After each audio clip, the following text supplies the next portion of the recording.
Welcome into the rundown with Exposure Baseball. Again, with Exposure Guru, all things baseball, Brandon Turner.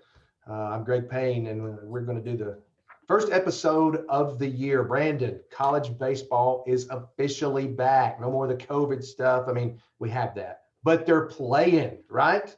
Right. How good do you think those guys feel to be back out on the field? Yeah, for sure. I mean, heck, just being able to watch it on regardless if you're on the ESPN app or, heck, watching live stats, just seeing something going on, and seeing them kind of, being let out of the gate here. It's been exciting. And, I feel like, 2 or 3 weeks ago is when NAI started and Division II and so forth. And feels good though that Division I's back and now we're fully, we're full go now. We don't have anybody in the Ivy League, do we? Because they're not playing, but everybody else is. We have Logan Adams, who's at Dartmouth, and yeah, it's a brutal situation up there for those guys. Yeah, it doesn't make very much sense. During the times that they can't play, you can go to Walmart, you can go to Home Depot, you can go do anything else, but right. We got to draw the line because that's where science says that. On the field, it's just you're crossing the line there. I mean, if anything, socially distanced, it's baseball. Yeah, whatever. Right. We won't get into all that. That's not what this is about. We'll talk. Let's talk some baseball. Let's talk about some of our guys that we've got out in college baseball right now. There's several guys off to good starts. Yeah, for sure. They're at the Division II level. A lot of our guys have been doing. They had kind of, got off to a really hot start and they're kind of continuing that. Jake Wright, one that you've had from Gordon Lee, we all knew when he jumped into it that he was going to be a competitor. He was going to find, his footing regardless of skill level or anything. And I'm not saying he don't have a high skill level either, right. But an undersized right-handed pitcher. But he's already showing, that he's going to be a force at the next level, getting a lot of innings for Carson Newman right now as a freshman and having a lot of success still at Carson Newman. Tyler Shaver having another really big, really good year. Last year he was off to a really good start. Obviously with COVID shutdown, but it's good to see him starting to get back out there and just keeping up with what he was already doing last year. This past week he went 2 outings. I think he went 5 1/3 innings, no runs. I think he had 8 or 9 strikeouts, and one of the games I think he got the win. The other game he got the save. So that's another guy there that continues to do well, especially at the Division II level where they got a little bit more of a track record here going the last 2 or 3 weeks. So, even at the Division I guy, Ryan Hagenow last night, did what everybody expected him to do, going 4 innings. I think in the first inning he was up to 94. So really good to see that. Like I said, that doesn't really surprise us very much, but no. He's, he went 4 innings. I think he had 6 or 7 strikeouts, struck out the first 4 that he faced, only gave up 1 hit. But then, just going down the line, a lot of guys, Ethan Cady, Bryce Hodge, Ashton King is another one there at ETSU. All of them are off to really good starts for the Buccaneers. And they got off to a 2-1 start. I think they got beat last night to App State. Landon Smitty went 3 innings scoreless relief this past weekend. Matthew Mercer continues to do really well, throwing it from the left side. Lipscomb, Chaz Bertolani, Maddox Houghton, Ty Jones. It was good to see him in the second game of the doubleheader with a 2-for-4 game with a double, 2 RBIs. Parker Nolan. The other day, they played Wright State. The guy that they faced on the mound was a Wright State's closer last year. Now he's their Friday night guy.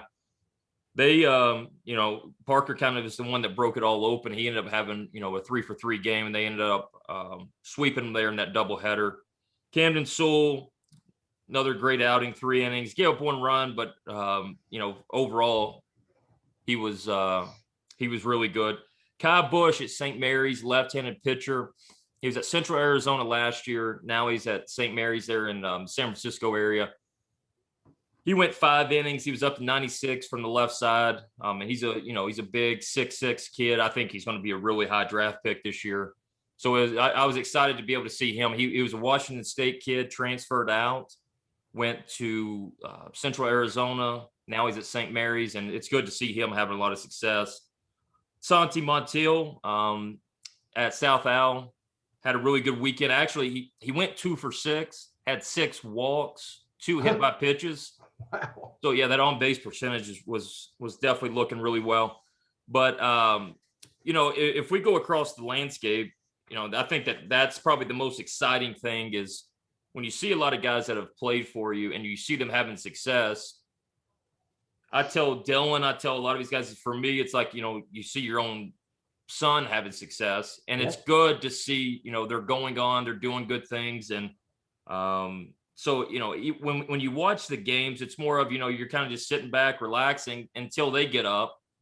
Then you're stressed out. Then whatever happens. Well, then, you go back to just watching the game. So like I said, I'm not used to only, I don't want to say caring for the, about 5 minutes of the game. So I feel like a parent, in this aspect. But going back to it, had a lot of guys that got their first collegiate hits. Gary Giebel, Hayden Gillian, Carter Edge got a start last night for MTSU. Andre Sosa, go ahead. If I told you 5 years ago that we could get odds on what Carter Edge would do, his first appearance in a college baseball game, what could we have gotten for DH? You probably would have bet everything that you have that's not going to be what he's going to do. Yes, for sure. Yes. I mean, now listen, I'm not saying anything bad about Carter. I love Carter. I've known him his whole life, of course. I'm just saying, first of all, that shows how hard he's worked. Exactly. Yep. Right? Because everybody knows he's great behind the plate.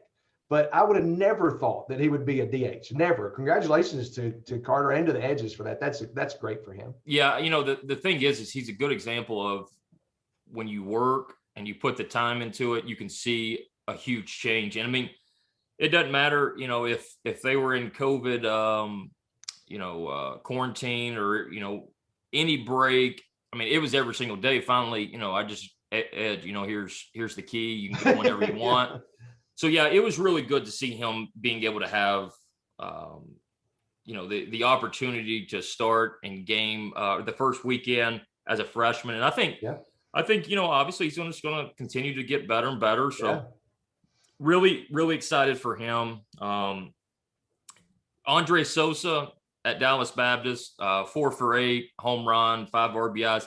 He's a guy that you can put behind the plate. You could put him at shortstop, first base, second. I mean, you could put him really anywhere on the field. I think he's poised to have a big year. Tyler Cranston at Elon, another one that continues. He's a scrapper. He's an undersized guy, but you know what you're going to get from him, and he's a winner. So he's going into his junior year now. Excited to see him still having success. One guy that continues, he had a really good summer for us this past year on the 18U, Jake Peppers, who's at Jacksonville State. He made his debut, went 2 1/3, scoreless, 4 strikeouts. Good to see him having that success. And then you go to the JUCO level. A couple guys that, Miguel Usesh, he's at College of Central Florida, having a really big year. I tell you what he's done. He was already a really good player, but now the body, everything is much more toned, and he looks 100 times more athletic, but he's still catching. But he had a huge weekend this past weekend, went 6 for 11 for the Patriots there. And then Cleveland State, Ryan McCarthy, he's a guy that you didn't really know if the power would ever be there, power numbers, but he's actually having a big year, from a power aspect, from a, batting average aspect, just hard contact. He's having a really good year. So it's good to see that. And then Andre Tarver last night for Chipola, he had a 2 RBI single to win it for Chipola there late against Chat Valley. So, like I said, there's a lot of names and that's just a few of them, but going back to it, it doesn't matter if you're at the D2 level, D3, NAIA, JUCO.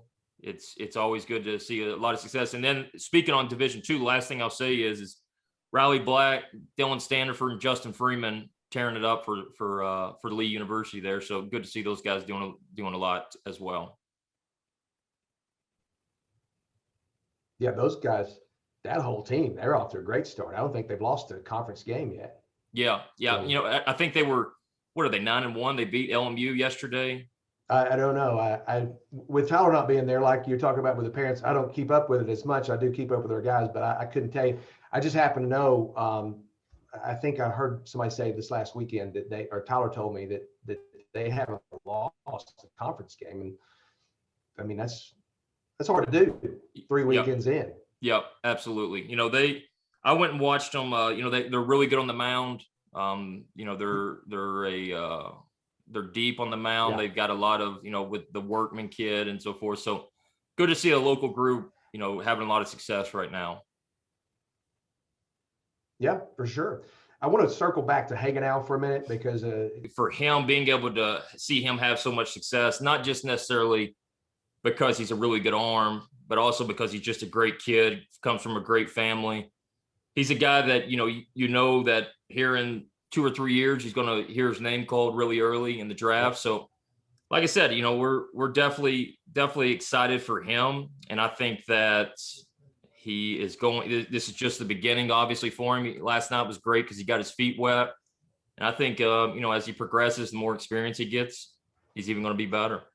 No question. Great work ethic, great kid, great, like you said, great family, looking for great things, big things out of him in the future. Let's move on. We've already talked about our D2 guys. We talked about the JUCO guys.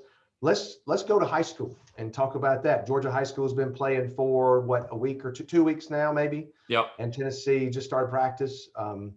So let's talk about some of our high school guys. Yeah, you know, Georgia, it's good to see them off, you know, and running here. You know, there's not much of a sample size right now for most of them, but Caleb Nix at Dalton, you know, I know he had, you know, he's 2 for 4 yesterday with, I believe a home run, few RBIs.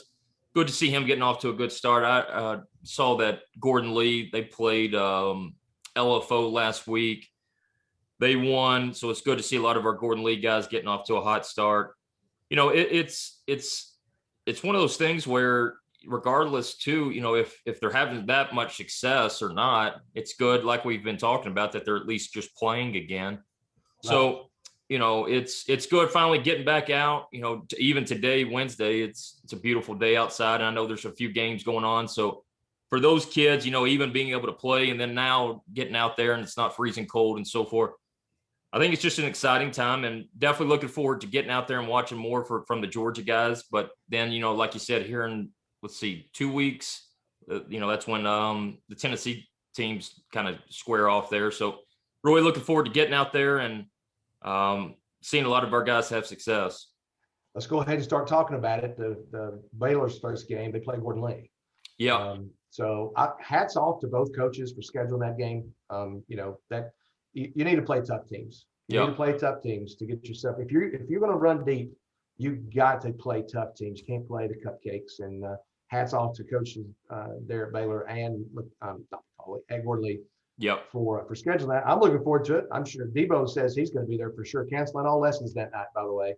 Yeah. So we're going over to watch that game. Go ahead. We basically just announced that to all his lessons for that day. Both years, he won't be there that day.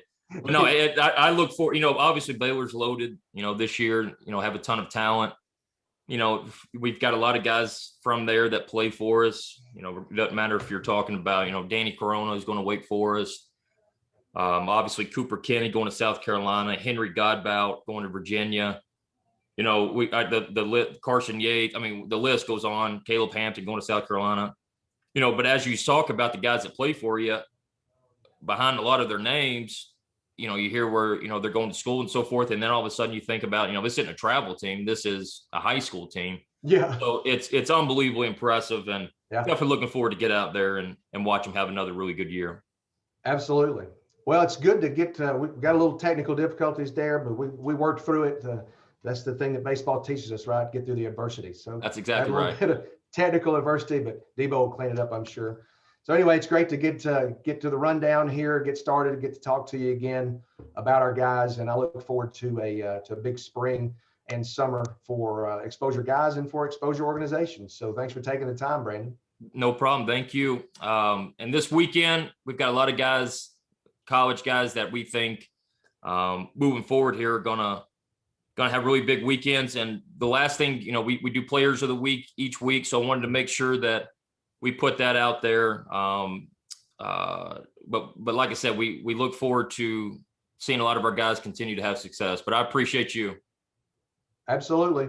Guys, make sure you check out eXposure's Twitter account, the graphics and videos and all the stuff's going out there. Like he said, player of the week, fantastic stuff going on out there. Just another reason why eXposure's out there on the front of all the travel organizations going on. So everybody, thanks for tuning in, and we will talk to you next week.